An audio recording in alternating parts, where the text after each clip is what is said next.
the tragic capsizing in Vietnam as we get it. But we move now to Europe, and in a significant development, Ukrainian President Volodymyr Zelensky has announced that Kyiv has extended a formal offer to Moscow for a new round of peace talks next week. Speaking during his nightly address, Zelensky emphasised the urgent need for a ceasefire. Let's listen to those comments. Також секретар РНБО Умєров доповів, що запропонував російській стороні наступну зустріч на наступному тижні. Переговорну динаміку треба збільшувати. Треба робити все, щоб досягти припинення вогню. І російській стороні треба перестати ховатись від рішень. Обмін полонених, повернення дітей, припинення вбивств. І потрібна зустріч на рівні лідерів, щоб реально забезпечити мир. Дійсно, тривалий. Україна готова до такої. Well, the proposed talks would be the third round between the two nations in Istanbul over the past few months. While previous meetings resulted in prisoner exchanges, no substantial progress has been made towards ending the war now in its fourth year. Rustem Umerov, recently appointed head of Ukraine's National Security and Defence Council, delivered the latest proposal. Umerov led Ukraine's delegation in earlier negotiations, is now tasked with accelerating the peace process despite signals of openness to talks. Russia continues its offensive in the Donetsk region and has not shifted from its broad war demands. Well, joining us to discuss this latest proposal, potentially move towards peace, Madhav Nalapat, editor of the Sunday Guardian, joining us from New Delhi. Thank you ever so much for taking the time to speak with us. There is, of course, optimism here from Ukraine, but as we know, Western allies of Ukraine and Ukraine themselves have been pushing for a 30-day ceasefire for month upon month upon month. Russia has consistently said no. Is this just Ukraine chancing their luck, or do you think there could be a move towards potential peace with this latest offering of talks? Look, I'd like to say that from my sources in Washington, the Trump administration has decided that Zelensky is not a partner in peace, that Zelensky will have to go before peace can come in Ukraine, and the Ukrainian people are saved more suffering. The fact is that Putin said he needed 60 days, 60 days, to complete the operation in Ukraine, whatever that means. Well, after 10 days, Trump has given him an additional 50 days. So what does 50 plus 10 add up to? 60 days. So he's got the 60 days he needs. And Zelensky knows that, and he's anxious to stop that, and he's anxious to have a ceasefire.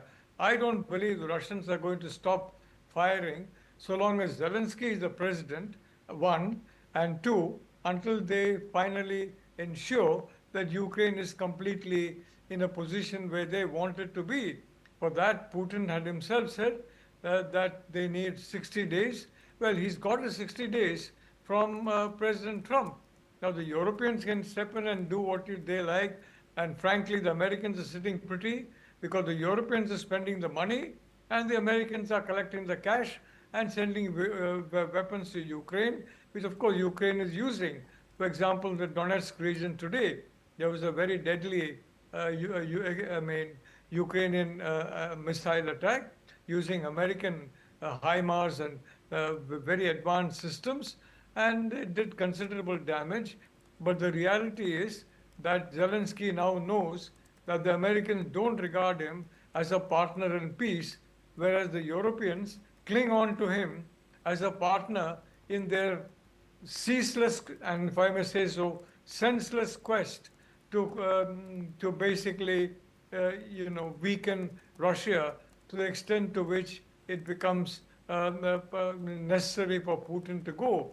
That from the beginning I have said of this war that it's not going to happen, that the Ukrainians are fighting a losing battle, and now you have reports that Zaluzny, Commander Zaluzny, who 1 year ago was sacked because he wanted a ceasefire, he said, I don't want to shed any more Ukrainian blood.